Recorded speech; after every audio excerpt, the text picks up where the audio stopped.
Hello. Hello, everybody. Hello to all the people interested in dolls. And even if you're not, welcome to my sitting room. Welcome to my lounge. And you've just joined me for story time. And I am really interested in history as well as making dolls and teaching doll making.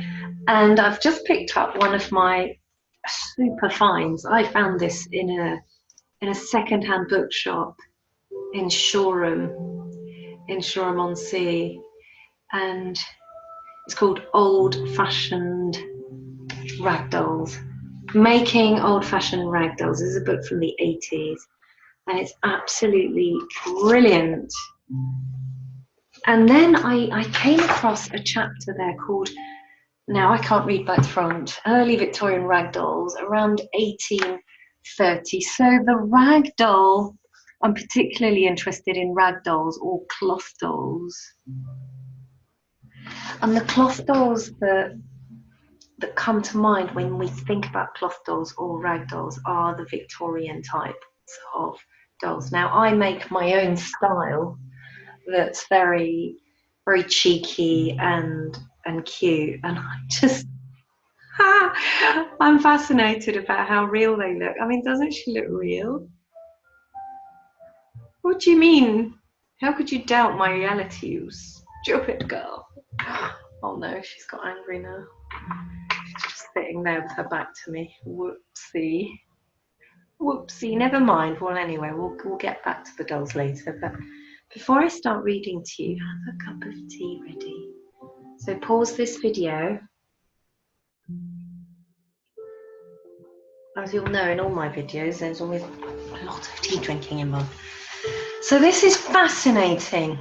This is fascinating because it's not only doll history, it's actually Victorian history, but it's also history of childhood, history of the concept of childhood, because in Victorian times and before that, children were considered to be like little adults, and they were grown up as quickly as possible and put to work as soon as possible, and there wasn't any time for dolls or playthings or toys really at all. And this made me really sad when I read it, but I just had to share it with you, so I'm going to read it to you.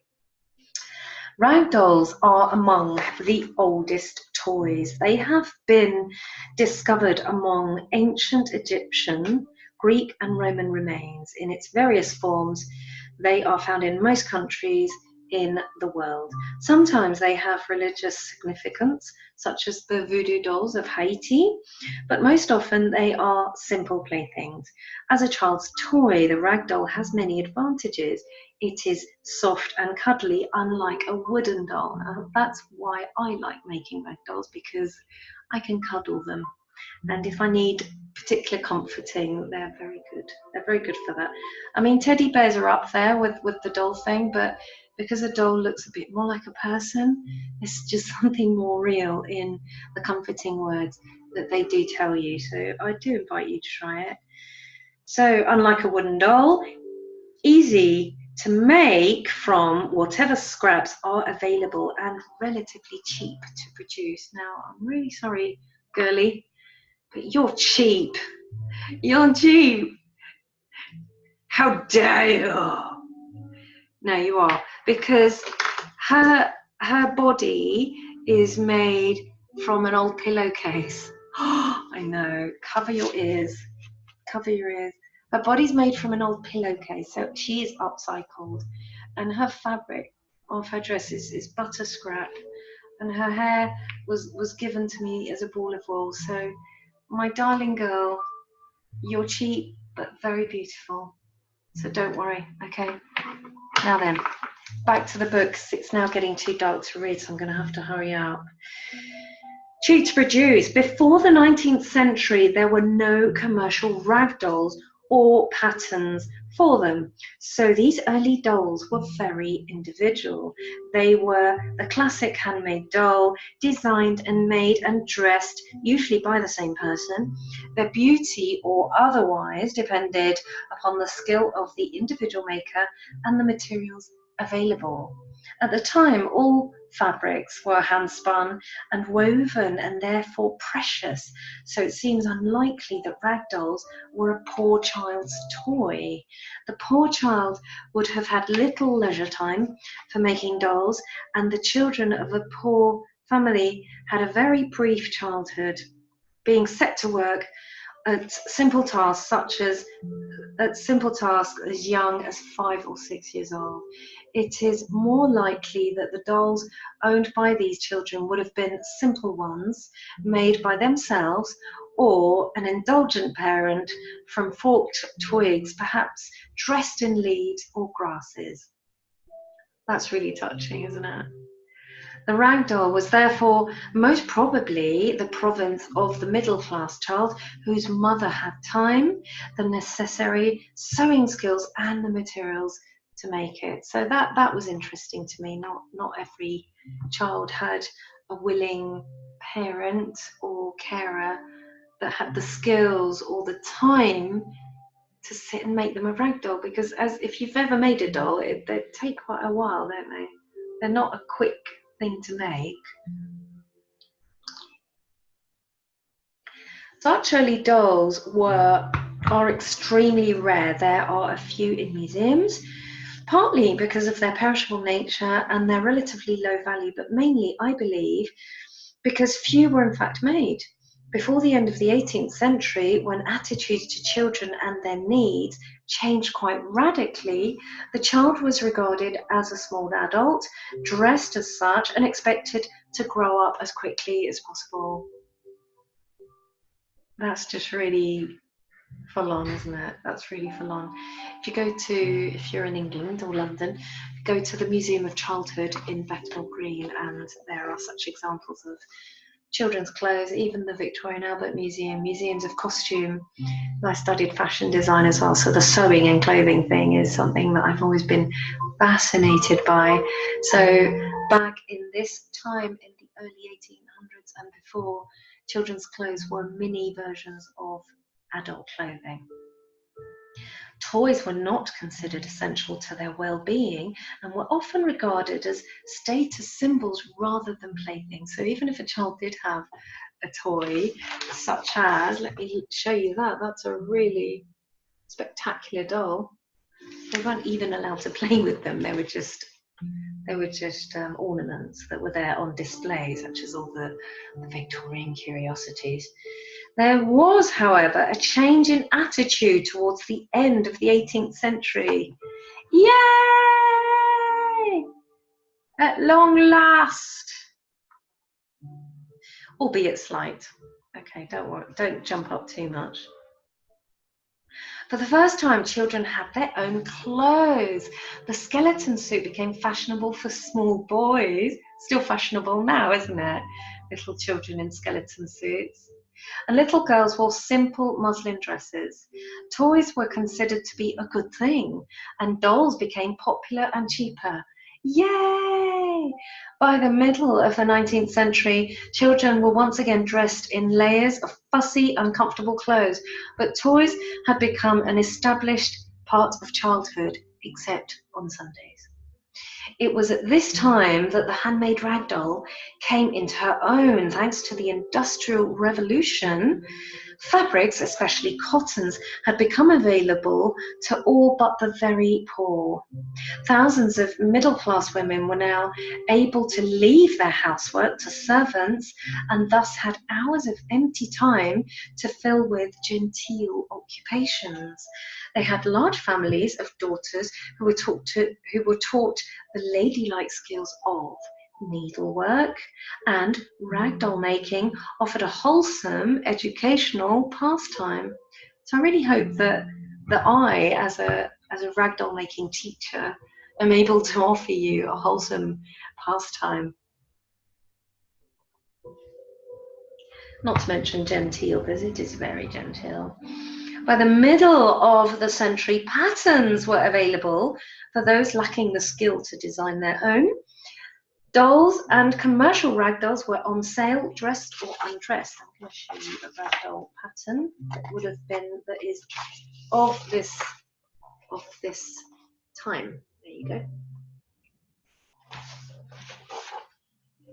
A considerable number of Victorian rag dolls have survived, especially in America, where probably because of the shortage of manufactured goods, some things were more highly valued and passed as heirlooms.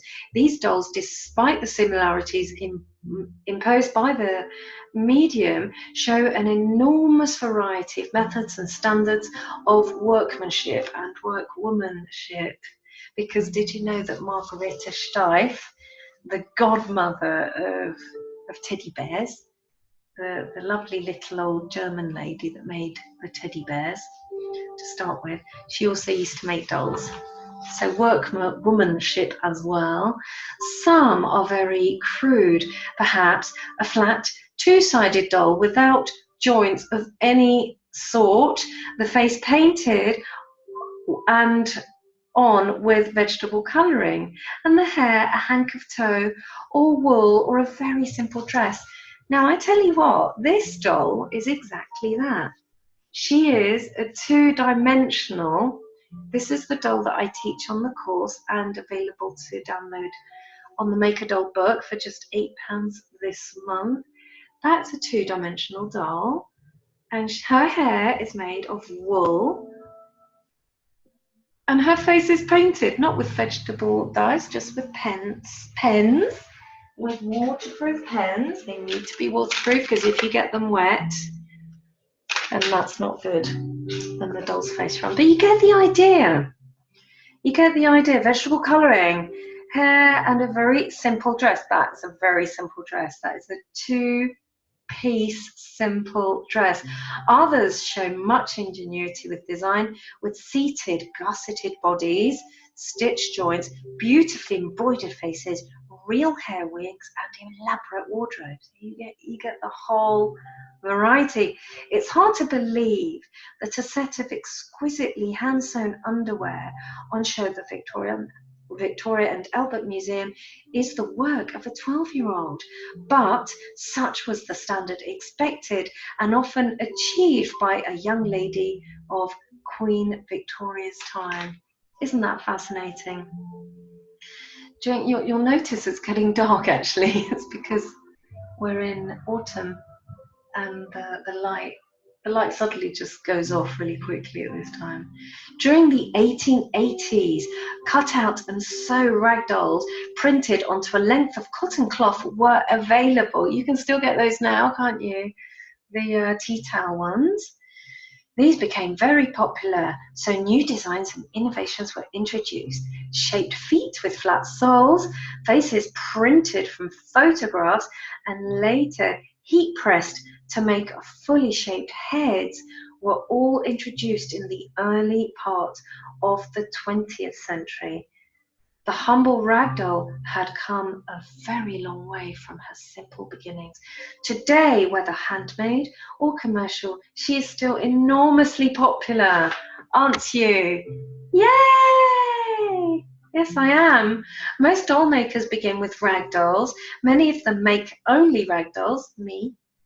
They have a charm and appeal which is entirely their own and offer enormous scope for design, simple or very elaborate. So I'm going to leave it there for now and just invite you to make a doll. I want to invite you to make a doll because it's the most fun, satisfying thing ever, ever, ever. I've made lots of sewing things, but making a doll is the most super duper fun. That, once again, is my all-in-one two-dimensional doll, but doesn't she look really, really real? I think she looks like she's based on Audrey Hepburn. And don't worry, there's a boy doll as well. You can make boy ones. He's really cool. He's wearing man makeup. they're kind of looking away from each other. They are friends, don't worry. I really invite you to make a doll. I would love you to make a doll and get as much fun as I do from making them. But the problem is when you make it, you don't know where to start, do you? I mean, I taught myself with pattern books from the library, from the internet. I went everywhere, scratched around and found my way.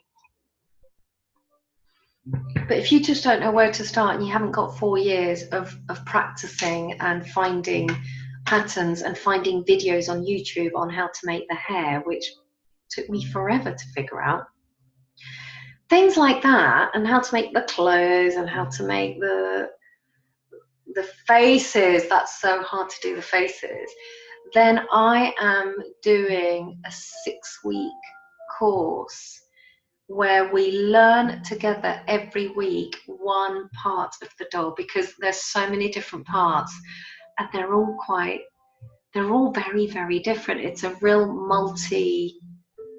multi-craft. It's a multi-craft. It's not just sewing. You've got art, you've got embroidery, you've got patchwork, you have applique, you have modeling. There are so many bits to doll making that you can introduce or not, but that's why it's so good as a craft. And I just think it's really good to have some guidance as to how to do that. So what we're going to do is, the first thing that we do is we do a live webinar where we all get together and talk about our doll aims and hopes and dreams, because dolls and toys are all about dreams. You see how dark it's getting already? It's amazing. Like in 10 minutes, you're not even going to see me. And then we do a 6-week course. So every week we're just all together, like literally, and you don't have to go to a school to do this, because a doll making class, I taught a day of doll making once that was £75 just for one day, and actually to do all of the doll making bits in one day is too much. Like I got a headache by the end of it. It's too much. You just want to do 1 or 2 bits at one time, but no more. It's too much. And then so we're going to do one thing each week. So the first week, for example, we cut out the pattern, we draw around it with invisible pen that then fades away, and then we stitch around it. And there's a real technique to stitching around all the loopy curves.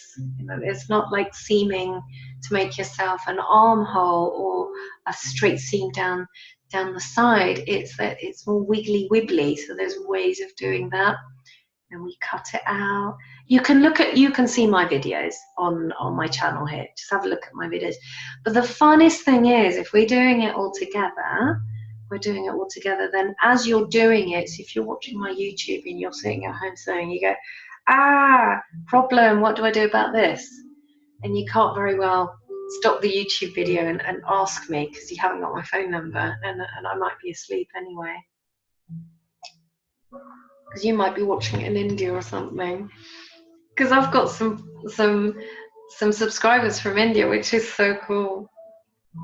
So you can ask me live and direct on the webinar, and a lot of people don't know what a webinar is. So I'm sorry for assuming that you knew what a webinar was.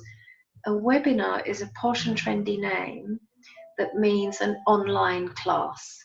So it's like a class that's on your computer screen, and you can take part by having a little video box in the corner, a bit like if you do a Skype call or a FaceTime call, and you see your little face in the corner, and then you see the big face of the person that's calling you. So with a webinar, a virtual classroom, and loads of courses and university courses are now using this format. Why? Because it's so cheap. You haven't got a physical room to hire. You don't have to pay rent. You don't have to pay health and safety in the room. You don't have to have a first aid certificate, which I've got. But all these things, teaching a real class, you need insurance. There's so many overheads. Overheads means extra expenses. But if you do it in your front room, I'm really disappearing now, and so I'm going to stop soon. If you do it in your front room, it's free for everyone, and it's so magic. It's so great. So this is what I'm going to be doing. Really affordable, like cheaper than chips, cheap as chips. Make your first ragdoll, because I promise you, if you make one, you will not want to stop. And at that, that is my cue there to stop. So I'm going to stop my video, and lots of love from Maria and the dolls, and see you soon. See ya.